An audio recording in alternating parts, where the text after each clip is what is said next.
Hello guys, sorry for the MacBook. I didn't bring my camera home for the weekend, so I don't have my camera. Anyway, moving on. This is my review of The Day of the Moon, Doctor Who episode, season 6, episode 2, and I'm loving this season. I am absolutely loving this season. Okay, so just going down my list of notes, I did not like that the TARDIS can just kind of chill on the side of a building and have River jump into it. I don't know, I don't like that at all. I think it's a bit of a stretch that I'm not really a fan of, but whatever, you know, it worked.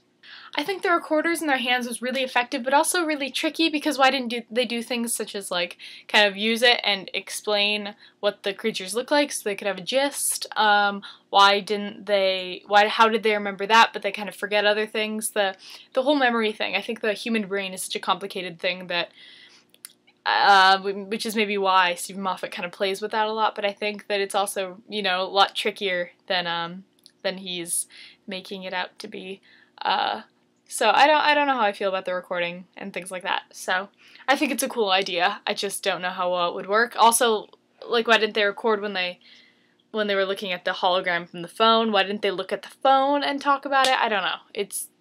I don't know. I think it's weird how that sort of all works out. The markings on their hands was not only really cinematically kind of engaging and really interesting just to look at, but I also think it was a really smart idea. Obviously, there are all these loopholes that I'm confused about, but, you know, some things just never get answered. There's always a bit left over, isn't there? That was really funny. I really liked the scene where he's at NASA, the doctor's at NASA, and Nixon comes in, and then Rory's playing with the little model and he breaks it. America salutes you. I don't know, that whole scene was really funny and I really enjoyed it. The girl in the picture. I think that I would love it to be Amy's daughter, Amy and Rory's daughter, and that she has a time head and is the time traveler and is the girl in the astronaut suit, but why did she kill the doctor? And also that seems a little too easy and too obvious. You never really know. That's why I'm so bad at, you know, predicting things that are going to happen, just because it could be anyone, you know? It could be someone we don't even know yet. It could be River and the doctor's child. Please say it isn't, but that's more likely than anything else, probably. You've got a screwdriver, go build a cabinet. That's really rude. Ugh, Rory stole this episode. He was so good. Arthur Darvill is growing on me so much. Not that I ever didn't love him, but he's just, every time he says anything, I just love him more. And the fact that he remembers being a Roman, he remembers those 2,000 years, and that's like a door in his memory, I think that's brilliant. And I would love more reflection on that. I always love getting the psyche of people's brains, kind of like I always wished that we'd heard more from Ginny about what it was like when she was possessed by Tom Riddle in the second book in Harry Potter. I wish the same thing I want to hear more about those 2,000 years. I want stories. I hope that Rory tells the child stories if they ever have a kid. I think that would be great. I find it a bit strange that the Doctor doesn't seem to have any remorse for being responsible for killing an entire race of creatures.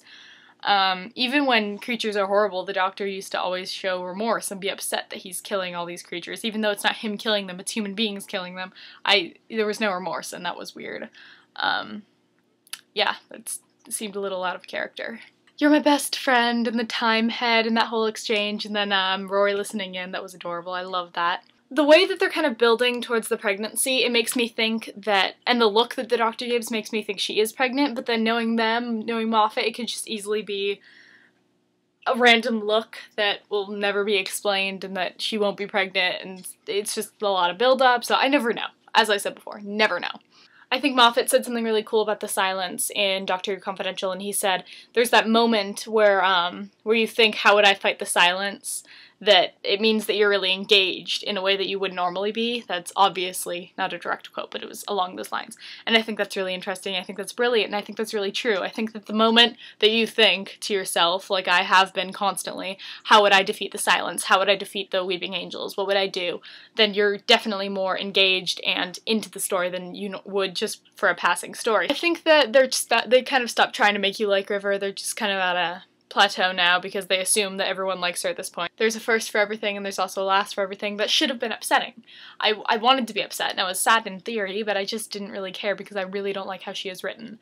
So that sucks because I'll probably, I mean, at this point, I don't know if I'll ever like her just because of the timing and everything like that, so that's unfortunate because it kind of takes away from episodes for me a bit. I just think it's a big writing issue why I don't like River's song. I mean, think about the end of the last season where she tells Amy he doesn't really know me yet, and yet suddenly at the very beginning of this season when they, presumably, I mean, it doesn't seem like they've seen each other between that season and now, maybe they have, but, and all of a sudden they're making out. There's this disconnect that I'm not understanding how last season he was just kind of like, give me Amy, I want to talk to Amy, when he was going to fly up in the Pandorica. Yeah, and now he's, you know, emotionally attached to her. I don't know what I'm not getting, I guess. I feel like I'm in this void of people who don't like River Song. I'm not like actively trying to dislike her, and I don't dislike the actor. I just think it's bizarre that I'm not a fan at all. But everything else is wonderful, so. Let me know what you guys thought in the comments. I'm really excited to see Lily Cole in next week's episode, and I love pirates, so that'll be awesome. Let me know to hear what you thought, and I'll see you guys next week. Alonzo.